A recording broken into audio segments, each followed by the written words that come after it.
À la semaine prochaine, moi je. Merci. En politique, j'avais à peu près 25 ans quand j'ai vraiment décidé de m'engager. Donc c'était vraiment une Investir. vocation, quoi. Ouais, depuis que je suis toute petite, je veux travailler à l'Assemblée nationale. C'était ça mon but ultime. Et après, je me suis rendu compte que j'étais super éloignée des citoyens. Et du coup, je me suis dit l'échelon local, c'était quand même le mieux pour vraiment traiter des affaires publiques au sens propre. Les jeunes de moins de 35 ans sont peu nombreux en politique et représentent 4,7% des élus en France. La mission d'élu, c'est une mission de retraité plutôt. Il faut être disponible. Et c'est ça, est-ce que c'est pas un problème, justement? C'est un paradoxe. On veut rajeunir les équipes, mais malheureusement, les jeunes sont pas disponibles, quoi. Aux heures où on voudrait qu'ils soient disponibles. Mais quand on est réunion technique en milieu d'après-midi, c'est compliqué, quoi. Peu engagés et peu concernés. 70% des jeunes se sont abstenus aux dernières municipales et ça empire d'année en année. J'essaye d'expliquer ce que ça change. Enfin, quand on vote pour un maire, on vote pas que pour réduire nos impôts ou les augmenter. Enfin, c'est la façon dont la route va être aménagée, c'est le city-stade qu'on va créer pour justement permettre aux jeunes de se rencontrer. Voilà, donc essayer de donner une saveur en fait, pour que les gens ce soit palpable.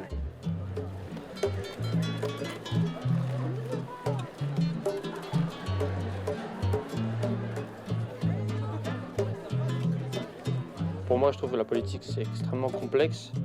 Et j'ai peur de m'y intéresser, mais il faudrait s'y intéresser quand même. Je pense pas qu'on ait tant notre mot à dire, entre guillemets, sur ça. Les débats qui sont aujourd'hui, ceux qui sont avancés sur la scène politique, ne concernent pas forcément la jeunesse.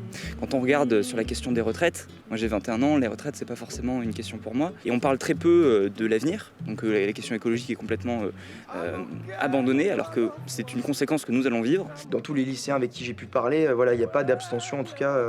Donc c'est peut-être par timidité, j'en sais rien, mais en tout cas je pense que oui, il y a un sentiment en tout cas au sein de mes amis de vouloir voter. J'aimerais éventuellement me lancer dans la politique plus tard et je le dis à beaucoup de gens, éventuellement me lancer dans une présidentielle.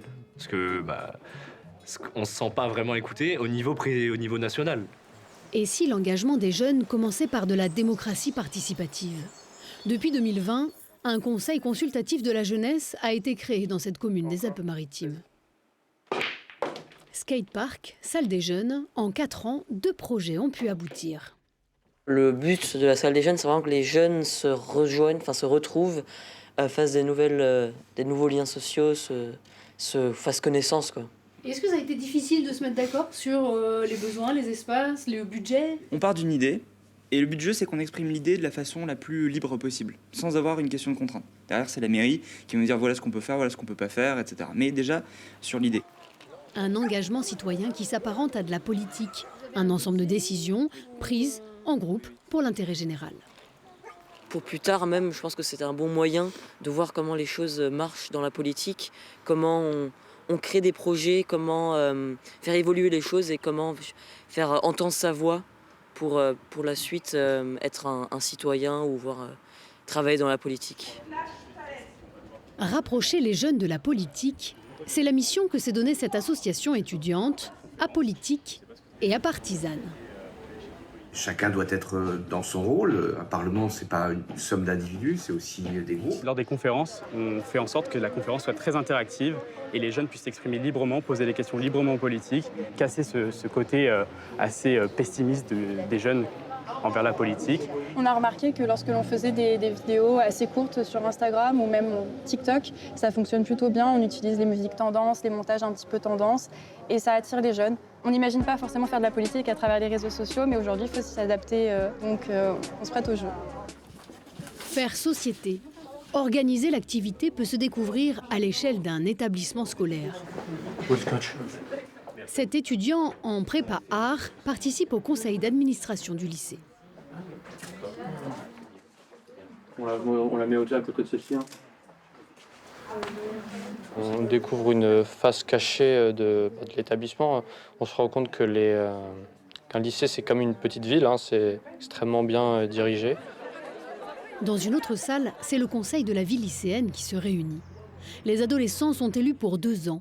Ici, un débat sur les réseaux sociaux et sur le projet de loi d'interdiction du portable au lycée. Là, au lycée, tout le monde peut sortir. Donc, le fait d'interdire les téléphones dans l'ensemble, dans l'intérieur de l'établissement, ça a juste incité les personnes, lors des récréations entre midi et 2, à sortir de l'établissement, récupérer leur téléphone et pouvoir faire ce qu'ils veulent. Si tout le monde sort, rien que là, on a organisé une vente, déjà, je pense qu'il y aurait moins d'élèves qui seraient intéressés par l'avis du lycée, donc c'est dommage. Mais est-ce qu'avoir le nez sur le portable, c'est avoir une vie lycéenne? Moi, je considère que c'est pas une pause de sortir de classe, de se mettre sur son téléphone 15 minutes et de re-rentrer. Et pareil, à la cantine, on mange, on discute, on n'est pas tous sur nos portables, je pense. Qu'est-ce que vous pourriez proposer sur ce sujet-là? En général, les outils informatiques ont des bons côtés et des mauvais côtés. C'est selon la manière dont on les utilise qui engendre notre fatigue. S'il y a une privation totale des écrans, forcément, il y a des copains qui n'auront plus accès. Donc, eux, ils vont vouloir un petit peu aller en cachette et donc faire un usage un peu abusif. Donc, je pense que c'est vraiment un tout et un équilibre à trouver en fait entre les deux. La question sur du cyberharcèlement, c'est que le téléphone, on l'a aussi chez nous. Donc le cyberharcèlement, s'il se fait pas au lycée, il se fera à la maison. Donc moi, je ne trouve pas que c'est... même plus souvent. Plus souvent à la maison. Moi, je pense pas que c'est au lycée que les élèves harcèlent les gens sur les réseaux sociaux. Au niveau académique, est-ce que vous avez... Ces arguments seront remontés par le délégué académique à la vie lycéenne. On est en contact direct avec Madame la rectrice, qu'on voit 3 à 4 fois par an, ce qui est quand même considérable. Et dès qu'elle est très ouverte, et dès qu'il y a des problématiques, des questions, des questionnements, des points aussi bien positifs qu'un peu plus négatifs, elle est très libre de les entendre et on a l'impression d'être un peu plus écouté en tout cas. Un ancien camarade du CVL a poussé l'engagement jusqu'à se présenter à la mairie de sa commune. Aujourd'hui, comme la mairie n'a pas le pouvoir d'installer des commerces, nous on a le pouvoir d'installer une médiathèque. Pendant 2 ans, il a travaillé sur sa liste sans étiquette. Pour contrer l'argument de la jeunesse, il s'est entouré de personnes qualifiées et promet de s'impliquer à 100%. Il me semble que vu la charge et la contrainte en termes de temps et d'investissement que requiert la fonction de maire, il faut être disponible et la jeunesse, c'est un gage de disponibilité. Lorsqu'on est étudiant, bien sûr, on a un parcours d'études qui est à suivre en parallèle, mais ça peut parfaitement s'adapter à la fonction de maire. Si l'étudiant en droit de l'urbanisme à Nice pense pouvoir concilier les 2 activités, c'est qu'un statut de l'élu local vient d'être voté. L'Association des jeunes élus de France a participé à son élaboration. Avec cette loi, vous allez être formé dans les 6 premiers mois de mandat sur comment fonctionne un conseil municipal, comment on construit un budget municipal. On propose aussi la prévention des risques. Vous avez des risques y compris judiciaires quand vous êtes élu.